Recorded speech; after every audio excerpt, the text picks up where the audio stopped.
What's poppin' YouTube? It's your boy Kash. We back with another video. You feel me? Today we're doing another reaction. Y'all been going crazy, showing a lot of love on the last one, so I appreciate that for real. Today we're gonna be doing a reaction on the biggest informant in DC. DC's biggest informant. This nigga is a rat. It said 100 million to 100 names. So this guy was just telling on the whole city, bro. So I don't know if this is the guy from Paid in Full, the guy who killed Mitch, but I think it might be him. We're gonna go check this out. I could be wrong, man, but if you guys are new, make sure you guys drop a like, comment, share, and subscribe. As always, we're on the road to 10,000 subscribers. Let's watch this video, man. One more time. Back better than ever. Yeah. I'm back better than ever. They have a lot of respect for me. Everywhere I go, even the young drug dealers, when I'm out walking, they'll come up to me and say, "Mr. Mayor, I'm glad you cleaned up this place. Glad you cleaned up this area. As you stop selling dope, we can do it better." Get home. Well, I need to Based talk on to a you. true story, okay? Yes, all of us. The intros for these are always so good, bro. Edmond drug ring trial in Washington. 24-year-old Rayful Edmond convicted of running a $2 million a week cocaine crime out. $2 million a week? Yo, what was this guy doing In the nation's capital. That's the wild. one-time schoolyard basketball star faces a mandatory life sentence now. 10 co-defendants, including friends and relatives, were found guilty on related charges. Security surrounding the trial was unusually tight. Names of the jurors were kept secret even from the judge and lawyers to guard against possible reprisals. Just about everybody inside the jail in some way, shape, form, or fashion is dealing in drugs, either directly or indirectly. This guy's telling our... Is this the dude, bro? Because he's telling already about everybody's in jails dealing drugs. Don't... Bro, this guy's a snitch. I think... He was caught and 2 years ago struck a deal with the feds. Ever since, he's been telling them exactly how he pulled it off. In some ways, he's like the Babe Ruth of crack dealers. My mother always wanted a nice big house, you know, so I wanted to be able to buy that for her one day. She always wanted a Mercedes. I wanted to be able to buy that for her. This is your watch. Yeah, it used to be my watch. Used to be your watch. Yeah. The government now has his watch. Yeah, the government Damn. They said this used to be your watch, now it's the government. That's tough. own it now. How much did this watch cost? Oh, close to 100,000. Was this typical of what you would buy when you Typical were... things that I would buy when I was home. Well, you were fancy. Yeah, I was real jazzy. Yeah, I like, you know, try to have a lot of It class. was the last day of July in 2024. It's been 35 years since Rayful Edmond's been seen in the public environment. He was seen at an airport with the quote, "I'm back and I'm better." Now with that video making its rounds on social media, you know the family TV had to bring it to you guys' attention. But we here to bring the truth. That don't look like a video. Hey, man, that dude does not look like he want to be seen on the internet with this nigga, bro. He's just like, yo, get this camera off me. It looks like when your mom said take a picture with your cousin. A man who's back and he's better. They look like a man who been home, who very sharp, that as a confidential informant, he's been seen, threading lightly, taking the public transportation. I'm back better than ever. I'm back better than ever. Fam, we talking about a man who got You don't want to pose up with dude, bro. He said, get me off camera. his mother 25 years in jail. Because I wanted to put it all behind me. I wanted to help my family first of all. That was the first thing that gave me the motivation. My mom, my aunt, and my 3 sisters. His mom, his sisters, brothers-in-law, and others were all in the family business with Edmond and are all serving time. His mother... Damn, this nigga got his whole family arrested, bro. and sisters are together at the Alderson prison camp in West Virginia. The feds told Edmond they would not recommend a sentence reduction for him, but they agreed to go to bat for his 56-year-old mother, who was sentenced to 24 years in prison for her role in Rayful's drug enterprise. That's my mom. You know, I love her, so, you know, when I miss her. But fam, when you doing all that in the streets, man, you can't just think about your mother. You gotta think about the mothers you affect, the people you telling on, and the kids you taking away from their mothers. It's a real thing. Now, Rayful Edmonds went from one of the most dangerous, beloved people in the nation's capital to one of the biggest rats we'll ever see today. So today we're gonna go to DC, fam, and we're gonna take it back to the 80s. We're gonna get in the mind of a man who was making, according to the feds, $1.2 million a day to becoming one of the biggest informants in DC history. So before we go over this one, I want you guys to remember, I don't give you no name, I just give you the story. So with that being said, make sure you like, comment, and subscribe. We'll jump right to it. Washington, DC. In the 1980s, Marion Barry was the mayor. How do you feel as mayor of the nation's capital city? Walking around here tonight, you have on a bulletproof vest. How does that make you feel? I feel like the mayors of New York, Chicago, Los Angeles, Cleveland, Detroit. We all in battle. Go-go was the music of choice, and Chuck Brown was selling out venues.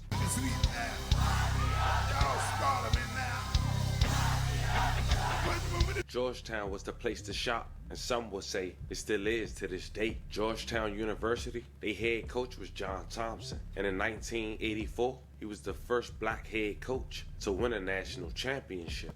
Players win! Players win! John Thompson is the first black coach to ever win the NCAA basketball championship. Probably made far more mistakes than I ever had success because we attempted to do things. I want to thank Coach John. My nigga Allen Iverson, bro. I just had to say that. He's a GOAT. Allen Iverson, he's one of the sickest basketball players ever. No cap.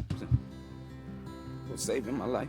The Redskins was winning, but also they had a big-time drug dealer who was making his rounds. With DC being so small, almost everybody knew him. Rayful Edmonds III, a guy so powerful and had so much reach. At the time, Alonzo Mourning was the big name in basketball for Georgetown University. Coach Thompson had to step in and have a private meeting with the kingpin drug dealer and had him stop having communication with his athletes. Even once mentioned in the DMV's very own Wale Light show, track titled Georgetown Press on Wale's mixtape for Lauren. Town coach John Thompson made a personal appeal to Edmond to stay away from his players. He built this team into a national power. And now the specter of a DC drug dealer in the age of crack, that could have destroyed everything. But by this time, when Wale released this mixtape in the early 2010s, Rayful was already known as one of the biggest snitches in Washington, D.C. history. And for you guys to get to that point, we got to take it back to 1989, when D.C. became the murder capital. You see, fam, in September of 1989, Rayful Edmonds III was convicted in U.S. District Court in Washington, D.C. It was on charges of running a continuing criminal enterprise. Prosecutors categorized Edmonds' drug organization as a sophisticated enterprise that moved thousands of kilograms of cocaine with a street value of $15 million onto Washington, D.C. streets in just 2 years, 1987 and 1989. Prosecutors alleged that Edmond controlled as much as 30% of Washington, D.C. Damn, that boy doing numbers, bro. 30% for one dude? That's crazy. That's cocaine crazy. market. His drug organization was linked to 30 homicides. Edmond's case received significant regional and national publicity. In September of 1990, Edmond was sentenced to life in prison without the possibility of parole. Names and addresses weren't put on the jury list as they... Wait, so this nigga told Ansel got life with no parole? That is wild, bro. That's wild. Oh, but he got out though. So let's see. I'm tripping, guys. I'm sorry. I'm tripping. Doing any other trial. He got tripping, but that's still They crazy. wasn't scared of the judge, because he was real polite. Showed him a lot of respect and let him know he appreciated him sitting there as jurors, through this long trial. And they wasn't scared of the prosecutors because they wasn't on trial. They was just doing their job. They was at work every day. So the only person in the courtroom to be scared of, they wasn't scared of defense attorneys because they was doing their job every day. Only people in the courtroom to be scared of or think all this is for can be the defendants. The jury found Edmond guilty of a massive drug conspiracy and sentenced him to life without parole. I always knew throughout the whole trial that we was going to get found guilty. After being sentenced, Edmond had entered BOP custody on February 16, 1990 at USP Marion. But on September 27, in 1990, he was transferred to USP Lewisburg, which is a high-security institution in central Pennsylvania. It had around 1,000 inmates at the time. Lewisburg did not have its systems. and inmates may collect calls. At Lewisburg, Edmonds was given a job assignment as an orderly. On October 21st, 1990, less than a month after entering Lewisburg, a telephone monitor who listened to one of Edmonds' telephone calls submitted a written report to his SIS system, which is the office in Lewisburg, that Edmonds was talking to Squirrel about what seems to be drug deals. The SIS report stated that Edmonds says just because he's locked up doesn't mean he can't get what he needs. The report also noted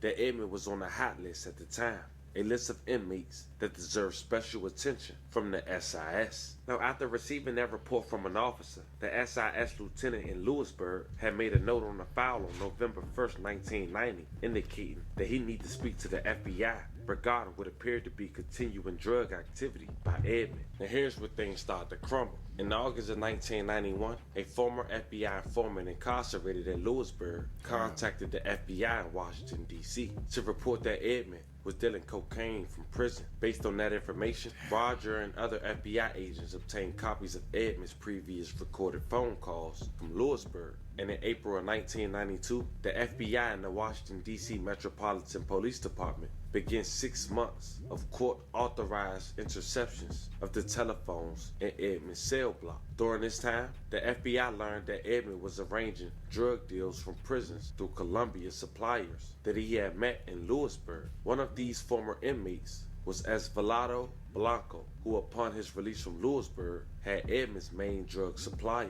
And in October of 1992, Blanco was assassinated in Colombia, cutting off Edmond's supply of C. Consequently, the FBI suspended its investigation of Edmonds and refocused its attention on the remaining co-conspirators. But the last straw was November 19, 1992. The warden at Lewisburg had informed the FBI that Edmond had used prison telephones 2 or more hours a day to conduct drug deals involving former Lewisburg inmates, now living in Medellin, Colombia. Now, Edmond didn't even have his phone privileges restricted, nor did he get disciplined, because after that very moment, Rayful Edmonds agreed to be a federal informant and told on everybody. Sold even more.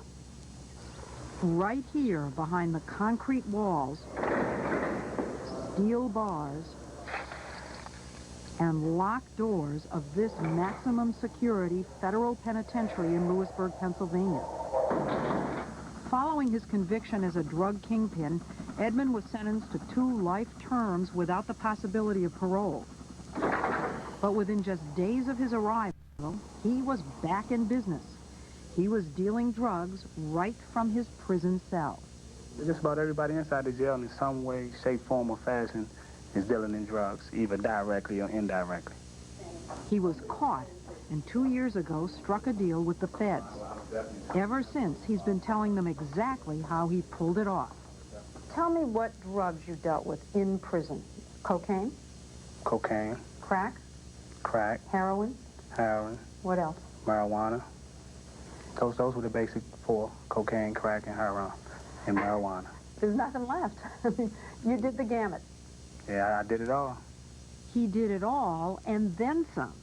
For starters, he brought drugs into the prison through this visiting room. He hired other inmates whose girlfriends, during contact visits, would pass the stuff packed in small balloons. She might kiss him and he put them in his mouth. He drank a little bit of soda or water, swallow them. She go do it again. Good He's day. got them all inside. Got them all inside. Then when he get back inside the institution, he spit them up. What's the most you ever heard of those that any one person... That I ever seen one person bring? I've seen somebody bring in like 60 of them. Edmond says prison officials know this goes on. It keeps the jail mellow. It keeps people patient. You know, they be able to get high and chill. So they like this and let these things happen sometimes. Come on. Yeah, that's what they do. He wasn't just selling drugs to other prisoners. He also masterminded the shipment of more than 2 tons of cocaine and crack from the coca fields of Colombia to the District of Columbia. In some ways, he's like the Babe Ruth of crack dealers. Eric Holder, the Deputy Attorney General of the United States, was, until recently, the top prosecutor in Washington, D.C. It was his office that locked Edmond up in the first place. Tell us the magnitude of his operation from inside the prison. If you look at it on a monthly basis, he was exceeding that which he did when he was running what, to that time, had been the largest drug operation in Washington, D.C. history. He was doing more From in prison? Is that what you're saying? Yeah, at the... Damn, this guy's a GOAT. I ain't gonna lie. Even though he told he's a GOAT. Like, to do that, that's crazy, bro. That's actually wild. That is crazy. Maximum, at its maximum, he was doing about 400 kills. Like, I'm really thinking about it. He was sitting in a cell on a jail phone, having the biggest drug enterprise in Washington, D.C. That's crazy. Like, I'm telling you guys, though, all you guys who are in the streets and do that, you could take the same energy and go put that into a business. I don't always want to preach this, but if we're going to watch videos that have to do with negative topics, I'm going to tell you guys some positive shit. Like, the same effort that he was doing, he could have put the same hustle, because he clearly got that hustle. He could have put it into something else and went crazy, bro. But this is still crazy to watch. This is still crazy, even though there's some foolishness he's doing. This is crazy. Kilograms of cocaine per month while in prison, and while on the street, he was doing about 300 at its maximum. Edmond says it was easy to do from behind bars. I think it's much easier than when you're on the street. Easier than on the street? Much easier, because you're right there with the people that have direct access to the narcotics that you need. Colombians, Cubans, Mexicans. All thrown in together? All thrown in together. Thrown in with criminals like Osvaldo Trujillo Blanco, or as Edmond knew him, Chicky, a convicted drug felon. He had a high-profile case. I had a high-profile case. So, you know, we were just wanting somebody to introduce us. We was waiting for a person to come along and say, this Chicky, this Ray. And we just gonna go from there. It was right there. What else? You know, what else could we do? It's right there. Chicky is cocaine royalty, son of Griselda Trujillo Blanco, better known as the godmother of the Colombian drug underworld, and a founding member of the notorious Medellin drug cartel. Does it make any sense to put the biggest guy from D.C. and someone from one of the largest cartels in Colombia in such close proximity? You'd know it would be inevitable that they'd come together. No, I'm not sure that's true. I wouldn't make that assumption. I would think that both people, having been put in federal prison, would have been incapacitated. But they weren't. A year after Edmond met him, Chicky was released and returned to his horse ranch in Colombia. And that's when business really took off. So how did you pull it off? I mean, you were doing pretty serious and impressive deals. Oh, yeah. From inside, I love maximum security penitentiary. Maximum security. Specifically, how did you do it? Specifically, we would use the visiting room, the telephones. Specifically, these telephones, conveniently located just down the hall from his cell. Edmond would contact Chicky simply by placing a collect call to a friend in Washington. Every one of those calls was recorded. Hello, this is the AT&T operator with a collect call. Who's calling, please? Right. Will you accept the charge? Uh-huh. The friend, in turn, connected him to Chicky all the way down in Medellin. What reason would I be calling out the country? I'm not from Colombia or South America. Here's an inmate that's calling Medellin 3 and 4 times a week. So you know I'm up to something. Just common sense will tell you. If you got good common sense, it will tell you that I'm up to no good. In one afternoon, he made 59 phone calls to 5 states and 2 foreign countries. I thought that we listened in on their phone conversations. I thought that when a guy makes a phone call, that the prison kind of knows what he's talking about. All the phone conversations, all the social phone conversations are recorded, but not all of them are monitored. Now, does that make any sense? Well, it doesn't make any sense except for the fact that they don't have the ability to. There's simply not enough people to listen in on all of the phone conversations that all of these prisoners have. And the prisoners know that. They count on it. Oh, I'm sure that's true. But Edmond says he and Chicky weren't taking any chances. They spoke in code. Remember, he used to live in 18th Street. Yeah. That he was going to move to downtown to 16th Street. Yeah. When he made that statement to me, he was letting me know that the price went down 3,000 and went from 19th Street to 16th Street. So I automatically knew what he was talking about. Edmond used an entirely different code when he spoke to his distributors back in Washington, D.C. Believe it or not, he used Pig Latin. You want to hear a little bit? Yeah, I want to hear what you say. What did you say? Nah, that's wild, bro. This guy made up his own language to deal drugs in jail. That's crazy, bro. This one has me speechless. I ain't gonna lie. This is a crazy story. Oh, I was just saying, I feel good today. So fast. You could do that. You got to be fast so nobody will understand what you're talking about. Yeah, and you could just do this whole interview like that? Yeah, I could do the whole interview like that. Now, what kind of money were you making out of this? I wasn't making the money that I should be making, but you know, I was getting 5,000 here, 10,000 there, which is good money for somebody that's in jail and doing time. It was good money for anyone. $200,000 in 2 years collected for him by associates on the outside. But the money flow was disrupted when Chicky was gunned down in a Medellin nightclub, but only temporarily, because Edmond quickly struck up with another inmate, this time from the Cali cartel. Freddie Aguilera was serving 60 years with no parole, just a cell block away. And you hook up with another Colombian. Yeah, like I told you, the temptation, you know, you got people every day, different people coming to me trying to hook up drug deals, and this is something that I can do and I know how to do. So it was just hard to say, no, I don't want to be involved in it, when I can just say, okay, let me set this deal up and give me a quick $20,000 or $30,000. Prison authorities never did figure out what Edmond was up to, but the FBI and local police here in Washington, D.C. did, thanks to a tip from a jailhouse informant. Damn. When the feds went to Edmond with the evidence, much to their surprise, he agreed to cooperate. With his help, the government was able to lock up 15 drug dealers, among them some of the most violent drug thugs in the nation's capital. I know that was a lot, but it was necessary, family. Just 30 years after he was first arrested in 1989, it seemed Rayful Edmond, it's 2020. Rayful Edmond haven't been a free man since the age of 24. But at this point, he had over 100 drug dealers arrested. And the government is arguing that Edmond's assistance in breaking up other drug operations have been invaluable. And by 2021, the U.S. District Judge, Emmett Sullivan, had decided to give Rayful Edmonds a release date. But at this point, he's a government official. Well, a confidential informant. And he have a new name, technically. So exactly when was it released to the public? And that we would still be talking about this now, I would have told you, you gotta be kidding me. For safety, we're not showing the face of the man that members of Rayful Edmonds' cocaine empire knew as Jimmy. I was in there for like 3 days and got asked, did I want to do undercover work? He was 26 when he began living undercover as a cocaine dealer. Unarmed and using only his wits, he worked his way close to the top of the cocaine wholesale operation that is estimated to have netted Rayful Edmond Jr. $1 million a day in the mid to late 1980s. 30 murders were tied to the operation. You knew it was an organization that enforced discipline with murder. Yes. He remembers shipments of cocaine delivered by the truckload. And a guy sitting on the back with a Uzi, with 2 Uzis. Then there's the legendary story about Georgetown basketball coach John Thompson's face-to-face confrontation with Edmond. The coach told the basketball-loving drug kingpin, who reportedly offered as much as $50,000 to some Hoyas players to be on his playground team, to leave them alone. Rayful respected that because Rayful was a big basketball fan. The 1989 bust of the Rayful Edmond drug organization resulted in charges against almost 24 people. The sandstorm of cocaine that covered the nation's capital in misery and bloodshed would slowly start to recede. Jimmy says his only regret is that many who worked so hard to bring DC's drug kingpin to justice were never fully recognized for their work. Group 32 from DEA MPD Task Force that always had my back on the street and that always watched me. And I'd do it again.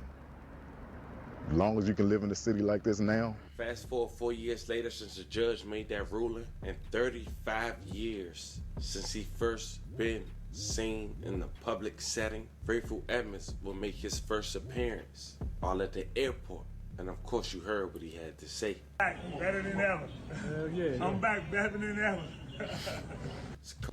That nigga don't want to be in that video with him, bro. I keep saying it, bro. Look at his face. I have to go back. We have to go back, bro. Where is it? Back better than ever. Yeah, his ass definitely don't want to be there. He's like, yeah, I ain't trying to be seen with this snitch. Putting 100 people away is crazy, bro. He don't want to be there. It's a cold world. I'm not here to judge. I'm here to only report the facts. And you never know how the world might perceive Rayful Edmonds at this day and age. Got people like YSL Woody who's making a living to testify, being on the stand. And hey, I'm not knocking no man making this paper. I'm not here to judge. Fam, this was the story of one of the biggest rats in DC history. A man who was making, according to the feds, $1 or $2 million a day in jail and out of jail. Make his first public appearance 35 years later, after getting more than 100 drug dealers arrested. Let me know how you guys feel about this one in the comments. Don't forget to like and subscribe. Until then, bye. Damn, that video was crazy, bro. Like, I'm kind of speechless. Like, that was a crazy one. He told on 100 people. He was making $2 million a day in jail. He was running cartels. Yo, that guy has a movie for life. But like at the end of all these videos, I always tell y'all, stay out the streets, bro. Don't be doing this stuff. It only ends up dead or in jail. And you don't want to live like these guys, man. Go put that into a talent. Go start a business. Go do something positive with your life, man. And subscribe to your boy Kash while you at it. We on the road to 10,000 subscribers. You feel me? Like, comment, share, and subscribe. I'm out. Catch you next time.